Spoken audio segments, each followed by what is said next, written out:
You're glad that you weren't there yesterday, so you didn't have to cover that. Ryan Divish is with us as our weekly visit, brought to you by Chalet Bowl, Washington's oldest operating bowling alley, proudly serving the community since 1941. Located in Tacoma's historic Proctor District, Chalet Bowl has been family-owned and operated for over 40 years, delivering top-notch customer service and a unique 12-lane experience. Check out chaletbowl.com to book your next reservation. Experience the best in local fun. Ryan Divish of the Seattle Times. We're here on YouTube, on X, on the Puck Sports mobile app. If you don't have it, download it today. Well, how many divisions in a row is this for Houston? Is this 4 or 5? 4. It's 4 and 7 of their last 8, I believe. It's just, I mean, and they weren't even good this year. No, I mean, they were good down the stretch, but yeah, they weren't great when you look at it. I mean, it's pretty impressive, all things considered. I mean, I didn't expect this. I mean, you think about what they were able to do, and again, we're going to get to the Mariners. It's a real testament to the Houston Astros just as a team, as an organization, Brian. And I think you can sit back and just appreciate from a baseball sense. You just can't kill them. They just have a tradition of winning. And in a year in which they weren't supposed to win it again, in a year in which Kyle Tucker misses almost the entire season, in a year when their starting pitching is injured left and right, and a guy they spent millions on to play first base, they just get rid of him. I mean, they win it again.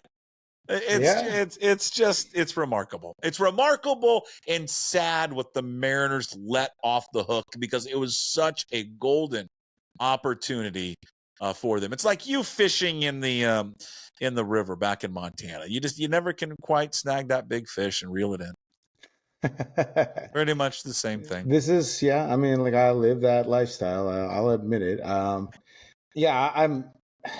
But they know how to win. Like, that's the big thing. They know how to win. It's just, they find ways to do it. I mean, it's a different manager.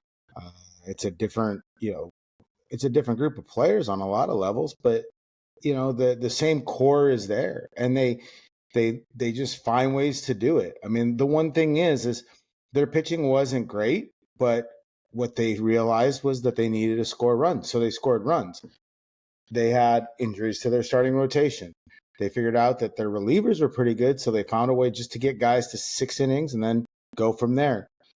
They adjusted to what the team was providing in terms of performance, and then, found a way to win. I mean, I think that's the biggest takeaway you take away from the Mariners, is that it took for how long for them to try and it's not to say that they weren't trying to fix the hitting. They were trying everything. It just wasn't working. And the pitching was good. I mean, it's going to be record setting and historic, but it wasn't good enough to overcome the offensive shortfalls, because the bullpen wasn't quite up to standards. And it just seemed like the few games that, that they needed to win, or there were some games where maybe the pitching wasn't perfect and they lost some games. I just think it's hard, to look at this season and view it as anything other than a massive, massive failure. I guess, technically they could still get in. I don't know how that would be, but they could do it. I mean, they got 4 games and they're 3.5 back. Mm-hmm. I guess they, right? Am I correct on that one? Let me just make sure that I'm right on that one, but I'm pretty sure that that's correct. They're 2.5 back, but you factor in the wild card. So Royals, Tigers, and so they need one of the teams to lose every game, and they need to win every game. So mathematically, they're still alive. I guess. I mean, like, why do we play the Powerball, though? I mean, I play it all the time, and I just sit there and think about what I would do. If I won it, Missoula and Maui would be my home spots. But, I just would. I mean, like, Beautiful.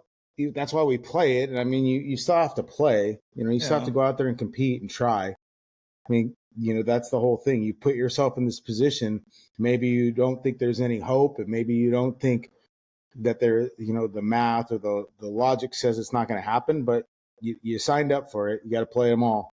And that's what they have to do. Until they are mathematically eliminated from the postseason, you got to play them all. You got to play to win for every one of them. Yeah, but it is, if they don't, and again, it's a long shot for them to get in, and if they don't, there's just going to be a lot of self-reflection on what went wrong this year. And I think one of the first things that they'll probably react to, and I don't, maybe you agree or disagree, is should we have made the move earlier with Scott Servais? Because they seem to be playing better baseball with Dan Wilson. I don't know if that's a direct correlation, but I mean, I think there's got to be some correlation to how they've played, at least offensively, and maybe that'll be one of the things. It's certainly not the biggest thing, Ryan, but it's one thing, and it's just that their core players, and I think particularly their superstar, has got to find a way to get off to a better start. And I don't know how you do that, right? Like, because he still has the same swing that he has at the beginning of the season, at the end of the season, but he performs so much better. But okay, he's changed it. Yes. Okay. But he's always a slow starter. Yeah, he's been traditionally. I mean, like at the first month of his rookie year, it was slow because he was getting jobbed by all those bad calls and stuff like that. That's true. True. Fair. He's changed his swing. You can see it if you look at it. It looks more athletic. He's more spread. He's more into his legs. His hands are back a little bit more. It looks like a normal baseball swing instead of the slow pitch swing he tried to break out this year to start the year. I think I don't. So like Dan manages the game exactly how Scott does. Okay. I mean, like if you look nothing at different. No, I mean, like I look at like the lineups he rolls out and stuff. I mean, he's playing the guys that are performing well and the guys that are, he's still adhering to the platoons other than JP today, which you could probably have, taken some umbrage with. I think it's, pretty much the same. And it's not like he's getting in guys' faces or anything like that. They're so similar in who they are personality wise. I mean, I think you can point to some of the changes in the offense being more about the structure of having Edgar and maybe just the idea of like, we're not going to force the hitting philosophy that the organization has really kind of lived on the last few years. And then the 9 versus 1 mentality of everybody, trying to beat these pitchers using data and all this stuff and looking for that one really good pitch to hit and all that other stuff. Though I don't know how much, every player follows that. I mean, like, Randy Arozarena does whatever the hell Randy Arozarena wants to do in the batter's box. I mean, he really does, and you think Justin Turner is going to, Justin Turner has an idea of who he wants to be as a hitter. Sure. And I think his presence has been big. I think you could say when they fired Brant Brown, who was overseeing Jarrett DeHart and Tommy Joseph, like as the offensive coordinator that everybody joked about, but coming up with a daily offensive plan. When you fired him and then you didn't replace him on the staff, you just for I don't know how long had Jarrett and Tommy do it, and then you brought in minor league coaches. Their minor league hitting coordinator CJ Gilman would come in. They brought in Sean O'Malley, who's with Tacoma. They bring in different coaches from the minor league system to help out. But like if you thought then like, hey, look, Brant Brown's hitting strategy and his voice, which was the dominant voice for the hitting idea, was wrong.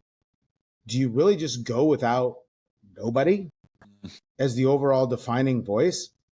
Like you're asking other guys then, okay, Tommy Joseph in his first year and Jarrett DeHart is more of the swing mechanics guy. And then all of a sudden you're asking them to talk to Julio and all these other guys. And again, I think part of, Julio didn't buy into it doesn't seem like Julio really bought into the Brant Brown philosophy and how he did stuff and how he wanted to do stuff. So why wait? Maybe Edgar didn't want to do it. I would ask that, why not bring in Edgar sooner? If you can, and why, is he going to come back next year? I don't think he is. I think. How do you make him an offer though that he? How do you make it? I'm going to make you an offer you can't refuse. How do you do that, right? You have to, don't you? No. Don't you have to, at this point, try to make some type of offer to him where it is so difficult for him to say no? You just make him an offer where he doesn't have to travel as much. Okay. That's what you do. And maybe he'll do it. And just say, hey, look, we want you there for spring training, for most of spring training, for the home games. You know, if we really feel like we need you to fly in, we'll fly in, but we won't make you do the daily grind. I mean, I don't know if you've seen him, but he looks older now than he used to back in the day. He doesn't look like the guy in the statue. Well, that's usually what happens, Ryan. As you age, you look like you've aged. Not this Asian, well, half Asian person. That's because the Asians, you just, I don't know what's in your blood. It's unbelievable. But Japanese, when it does, it's Japanese first whiskey. Of all, Japanese whiskey. But when it, I love, but when it does go south for you, it goes south fast. Oh yeah, no, I'll look like one of the characters from Big Trouble in Little China. So David Lopan, best movie ever, ever by Kurt Russell. Yeah, Best of Times probably second. But Best of Times, and then I'm a sucker for Overboard. Yeah, original Overboard. Yeah, just a sucker for Overboard. Mm-hmm. Everyone's gonna say Miracle. Miracles are so down on the list when it comes to him. Escape from New York, better, and all of it. Yeah. Tango and Cash, quality. Oh movie. God, I forgot about Tango and Cash. So Tango and Cash, Cash and Tango. Every time you're there. I mean, like that's my argument though. Is like, maybe that was the bigger issue. Is if the because it wasn't like we never under Scott. You never said they didn't play hard, right? They always played hard. Yeah, and they ran the game by like the logical data points that you use now, not just saving your closer and trying to pitch. Well, what they didn't have was they didn't have some quality leverage guys when Brash got hurt and Gregory Santos never really appeared. And that, you're running Trent Thornton and guys out there like that. They did that for too long in the season. I mean, apparently Troy Taylor was pretty good. They just were waited around for him for a long time, mm-hmm. And they too long. So to me, the overlying issue is the offense, but did they do everything possible to kickstart the offense in a way? Why not bring in Edgar? Why not the moment you fire Brian Brown, why not bring in Edgar or bring in somebody that says, hey, look, this plan wasn't working. Let's find a plan. Let's find an overall plan. Is it because of the guy who runs the baseball team, the president of baseball operations, that then when you bring in someone like Edgar, then it doesn't mesh with what you're trying to get across? Does it kind of cut your legs out from underneath you? I mean, I'm being honest. I mean, one of the first and only interviews that Edgar's done. He hasn't done many, and I'm not sure if you did it or what Jude was. I mean, the time that you put Jude on it probably was one of those shitty road trips you didn't want to do, so you made Jude do it. St. Louis. See, it was. I knew it. I was at Randy Rogers' band, and then I got my parents a puppy. Way better trip. Okay, so and when he comes out and says, "Yeah, I don't really care about barrel rate and exit velocity," and I mean, he's spitting in the face of analytics when he came out. But he did, right? I mean, he did to a point. He's kind of spitting in the face of, or he's just kind of not, I wouldn't say discrediting it. He's just downplaying the role of exit velocity, barrel rate, all the other things. He's more see ball, hit ball. Let's just get back to let's see the ball and hit it. And because if you think about it, thinking about offensive productivity is a big reason why he's in the Hall of Fame, because if you look at OPS and WRC plus and all these things that they measure now, that's how it helped understand how good he was, because they didn't have maybe the traditional counting stats that everybody has. I mean, for a while there, people thought OPS was stupid. We all use it now. I think he understands all of that, but what he doesn't want is, from the way I read it, and I've talked to him about this stuff before, is just keep it simple. He doesn't want all that stuff like barrel rate and stuff leaking into the approach at the plate. I think the Mariners' bigger issue is the approach at the plate and going up there, and I don't know if it's paralysis by analysis or what. They didn't seem to know what they wanted to do, because I think, and I get this 9 versus 1 mentality and this idea of knowing exactly what a pitcher wants to do to beat you and then beating them with that pitch. But at the same time, it's so many games and so many at bats, and the circumstances aren't all the same. So if you don't know exactly what's going to work, I don't know. I mean, like I look at everybody's giving Edgar the credit for like this turnaround. I give the hitters the credit for the turnaround. I give Edgar the credit for maybe freeing up their minds a little bit. But really, the biggest offensive contributors are the two guys they brought in, and then the kid in center field who made the changes listening to Edgar. I mean, like, you look at it, Cal's been the same, he's been productive pretty much all season. Luke Raley's been really productive other than 1 month. But you bring Turner in, you bring Randy in. Now that changes your lineup. Now you're not Robles. Yeah, Robles. You find Robles. He's having, I don't know about the bunting with 2 outs sometimes and a runner on first. It's a little odd. But like you bring those guys in. It's also about a who, not the what. Like, those guys produced. So like if they would, like, maybe even if they changed and had Edgar in, but you're still running Haniger and Garver out there every day, plus Dylan Moore's playing more and all these guys that weren't producing for a long stretch, do they turn it around? Like Julio, Rosarena, Turner, Robles, Rayleigh, and Cal have carried the bulk of what they're doing. And so I think that's like, it changed the math considerably. And they also got healthy. Like, Julio wasn't healthy for a good stretch of that time where they really started to fall off a cliff.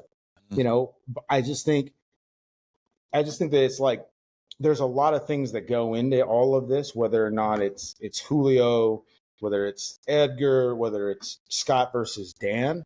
But at the end of the day, like, they got they got better talent on the field for these games. They had a better lineup they were putting out there, at least in terms of performance-wise. And so then they started to win. That's not complicated.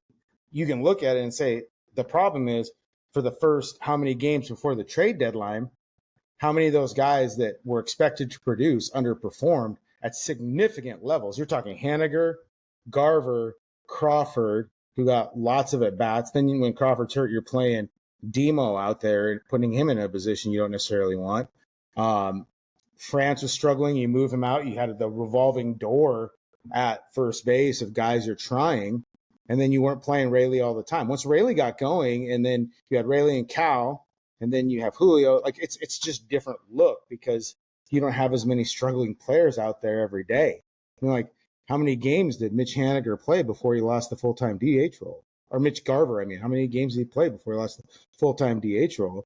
At a 175 batting average and a 220 on base and a sub 300 slug. You're talking about 250 plate appearances. How many games did you lose when you got those guys out there?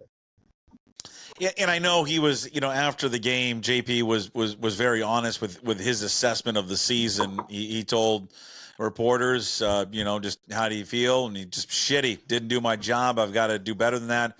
It's been a shitty year at the plate, plain and simple. He's not the only one that's had a bad year, but I wonder, was last year just a one-hit wonder for him? That's what you wonder. Is that the outlier? But we've never seen kind of the strikeout rate and the non-competitive at-bats that he's had this year. The playing time's been sporadic a little bit because of the injury, and that was always the question with him too. But it does sometimes look like he's trying to sell out for some power when that's not really him. The home runs should happen, not try to force him. So it's like I was talking with Adam Jude today while he was in the gym. The guy's hair is perfect in the gym because he FaceTimed me from the gym because he's on the Peloton. And he FaceTimed me to make fun of Daniel Kramer doing some weird lifts with pink weights. God. So anyways, and he's like, I don't want you talking a bunch of stuff on Puck about stuff we're going to write at the end of the season. Okay. God, Jesus, Jude. You know what? But what I did, we had talked about some end of the season stuff. And, I've been on here and I said, they got to trade one of those pitchers. Right. Like watching Bryce Miller pitch last night, I'm like, screw it. You don't trade any of them. You know what? Don't. No, just don't. That's the one thing you're good at. Don't weaken it. And then find a way to get better offensively. If you just incrementally add, if you do it, dump some money into it, trade a bunch of prospects to get a guy that makes you better. Don't trade those guys. The only one I would trade, I I would trade Castillo. If like the Dodgers, if the Dodgers, Yankees, or Giants offered and said, okay, yeah, we'll trade. But like, you know, it's not like, it can't be just about giving up the money with Castillo. He's getting older, you know, of the group. He's probably had the, you know, not the, this season was a little sporadic. I mean, he was still really good. But given his contract and given, you know, how much he's owed, yeah, you should look at trading him, but you better get something real. Like if they got, like if the Mariners traded Castillo, ate some of the money and got back Gavin Lux to play second base, left-handed bat with some pop, yeah, fine, do it. You find another pitcher and make another pitcher. You have Brandon Garcia, you have Logan Evans. Or if you want to keep all 5 of them again, then you go out and you have to trade one of those 2 really good young pitchers that people don't know a ton about, but all the baseball scouts do, and package him with Cole Young and somebody else to get a better hitter. But like, I just don't think the four young guys, because like Wu, you could trade. Like the idea being with Wu is whether or not he can stay healthy. You know, I think it's just kind of dumb trading pitchers that have 7 pitches that can get you out. Bryce, George, Logan. Yeah, they're going to get more expensive, but I'm with you, man. So I changed my whole thinking. I'm like, you know, don't trade him. Don't trade him.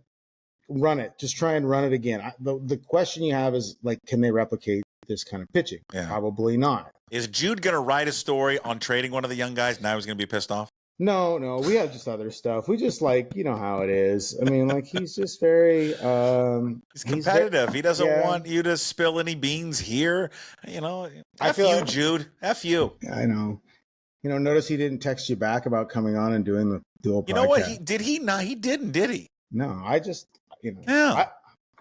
I'm going to reach out to Jude. We're going to do the end of the year. We're going to do an end of the year show at some point. And I said, Jude, you want to be a part of it? Now that I think back, he didn't reply. Hey, Jude, right there, you and your hair and everything. You know what? F you, man. We don't need you, Jude. You're Nick Lachey good looks. We don't need, you know.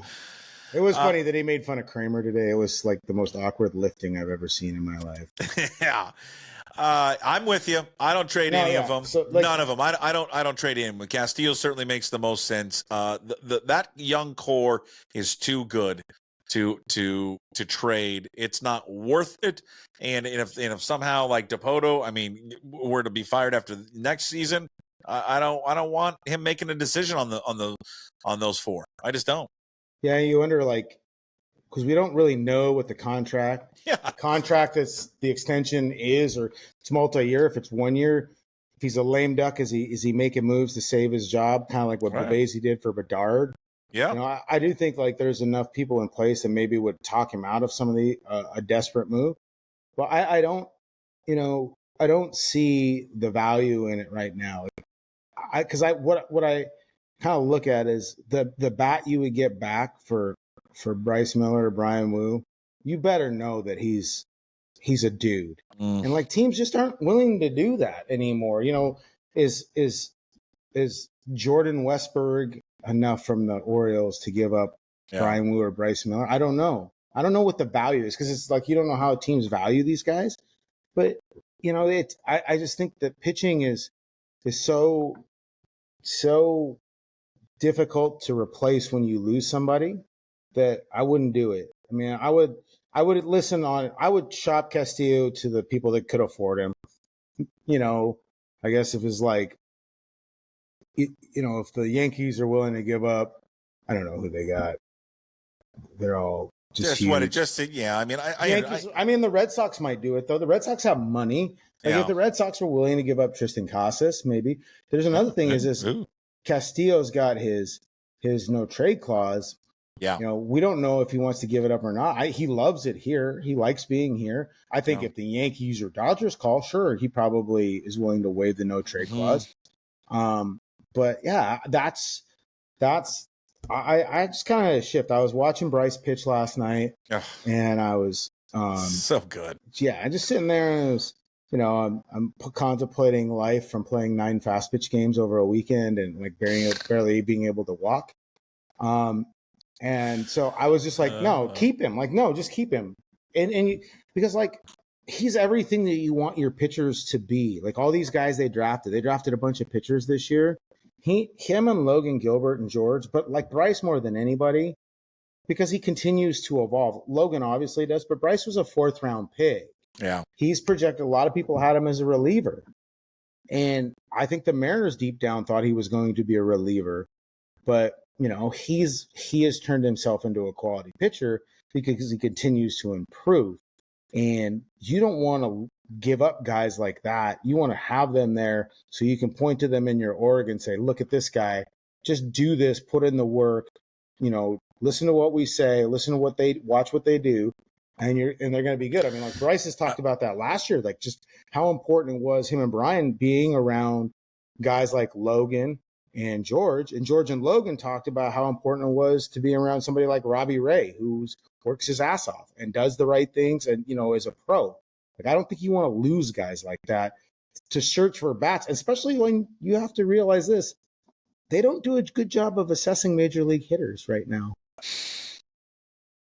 No, they don't. They don't. They just which is maddening. It's maddening that they're so good at the pitching side of things, but when it comes to the hitters, that they just don't. They just can't deliver it. How did we get from less than 2 years ago? Jeremy Pena ends just an incredible series, an incredible game, and I think a lot of Mariner fans are left thinking, and even people that cover it going, This is the window.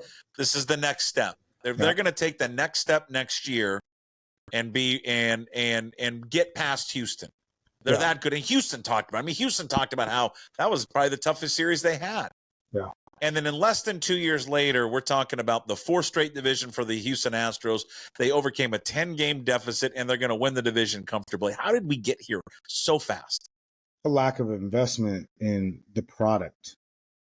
It's like you grow something, I'm sure back in your dorm room with grow lights or whatever.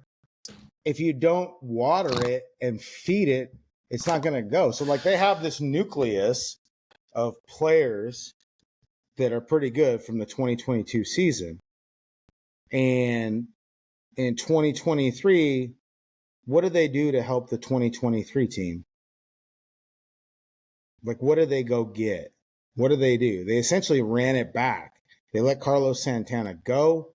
They, what were their moves that year? It was Tommy La Stella and Colton Wong. And that was like they traded a non-essential part of their team and their success for a guy that they thought might help them. It was a bad for bad swap.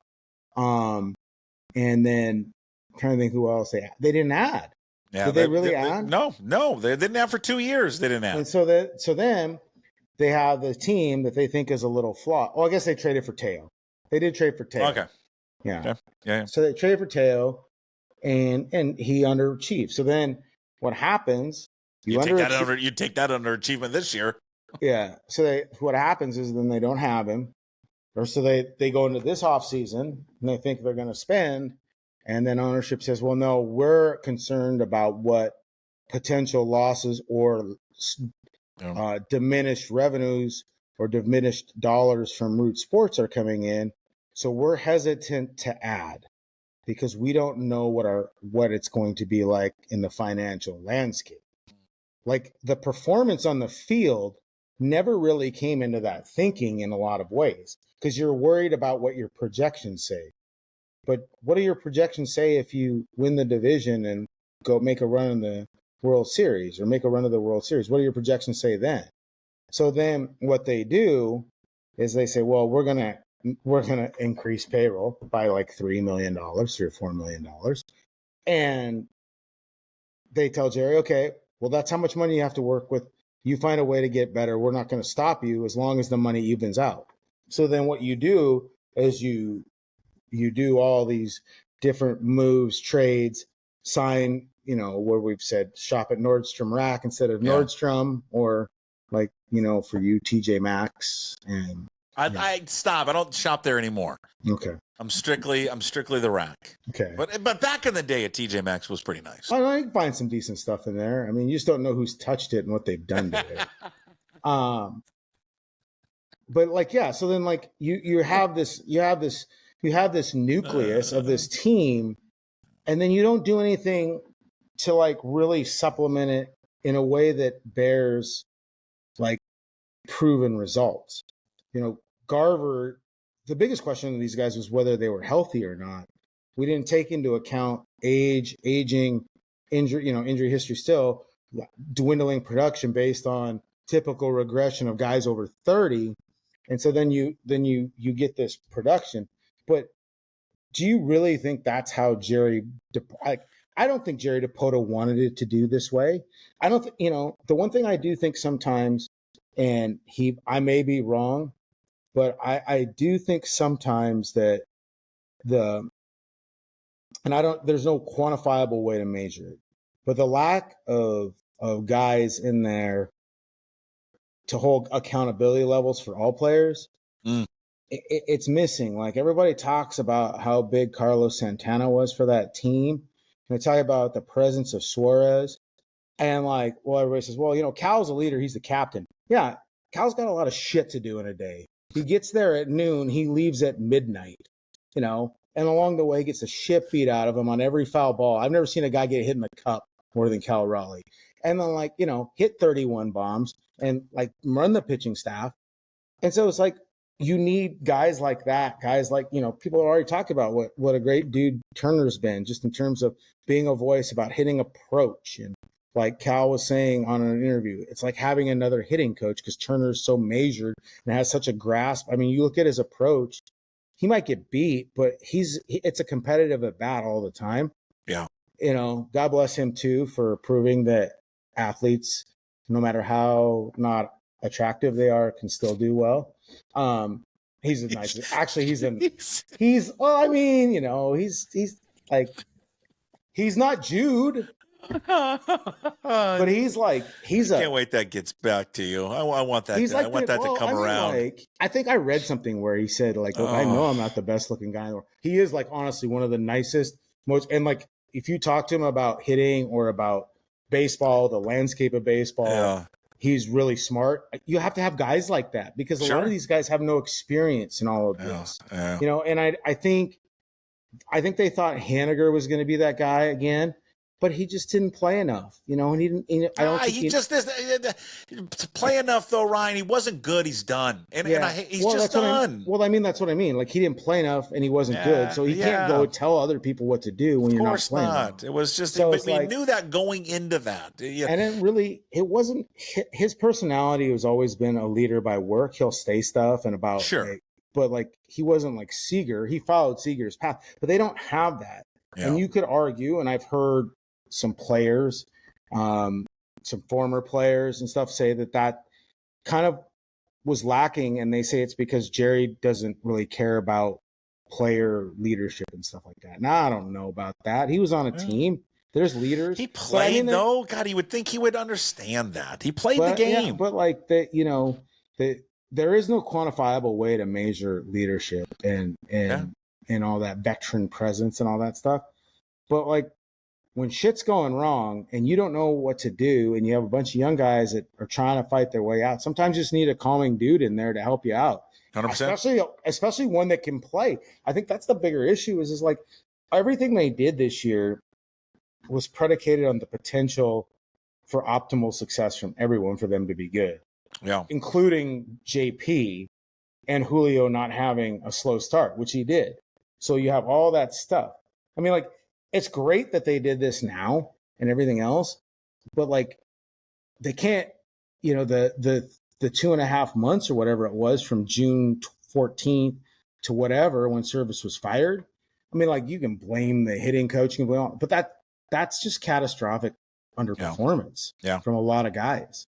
And, I think that's a problem. So I don't know. I some people there have been a lot of people that have said, the lack of having that guy, like a Suarez or whatever. I don't think they really wanted to get rid of Suarez. They had to get rid of him. They didn't love that he didn't arrive in shape last year. And by all accounts, he didn't really arrive in shape this year. But he plays well. He played himself. He got hot. Played himself into shape and got hot. And he is a good presence to have in that clubhouse. And I think when things were going wrong, I think there were a lot of guys looking around for help. And, at that point too, JP was on the injured list. He was on the injured list for 2 of those months where things were pretty bad. So, like people talk about the influence of Robles. It's like he's just a crazy man out there playing. It's different. It's a different approach. It's he does stuff that's a little different, and you know what? It helped guys. But I just think that I don't know how much to value it, but I do think having better established talent around that group is why they're at where they are right now.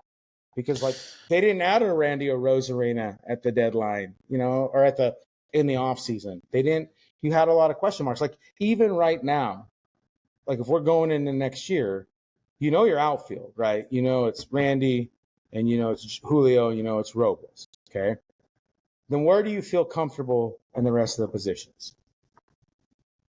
Catcher, center field. Your left fielder, your right fielder, you have those guys. You'll play Rayleigh at first most of the time. You'll have a right-handed component to it. Yeah, I mean, you're void at second, you're void at third. I think there's question marks at short. Yeah, I mean. The thing is, JP's under contract. Well, I know. I mean, those are just the positions that jump out. Yeah. But you're essentially you piece together second base with utility guy, and third base together with utility guy, and third base traditionally is a power type of position. Mm-hmm. So I don't think that I don't think they should trade a pitcher, but I don't think they can run it back with what they have. You lose Turner, you lose Jimmy Garcia, and that's about it. Yeah. I don't think you can just look and say, okay, maybe just some pieces from within are going to fix this. Cole Young doesn't seem like he's ready to go. I mean, Locklear, kind of is what he is. They don't have that, you don't have the Adam Jones or somebody waiting that you can produce. So where do you go? What do you do? And that's why if you don't have the money to truly add to your offense, like I just don't know that trading one of those guys is going to fix it and then fix the hole you created in your rotation, because then you're looking at rookies to do that. Yeah. I as we wrap up, I looked back in our text thread, and Jude did reply right away that he was in. So you know what? Hey, Jude, I take it back. Okay. I take back the double birds. I take back the FUs. I'm sorry. My bad. I got to thank him. I mean, this has been, he made this year a lot easier. That's what he does. And I mean, as I'm not the most favorite person of certain people in the front office right now. What? So you don't say.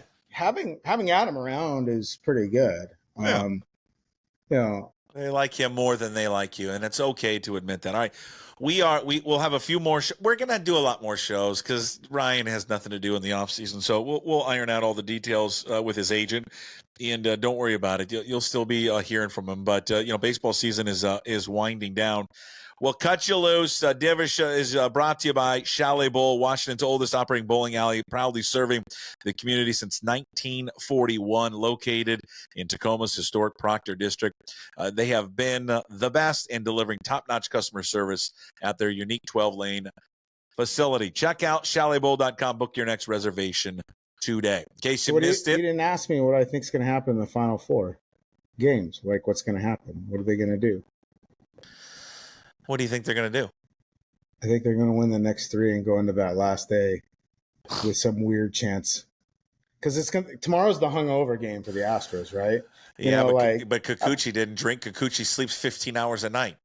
Oh no, they got him some Japanese whiskey.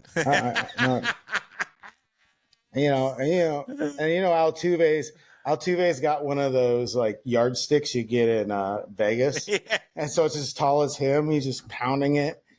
I think we all know what Verlander's doing tonight. And what do we all want to be, Verlander? I mean, right now Josh Hader is probably wearing an American flag tank top and just pounding Bud Heavies with a cowboy hat on. Yeah, and nothing else. That's just it. I mean, so they'll probably win the next three, just to give you hope again, and then crush your hopes and dreams. Yeah, well, that's being a Mariners fan for the past 40 plus years, right there. All right, in case you missed it, YouTube, Apple, Spotify, wherever you find your podcasts, and of course, up at pucksports.com.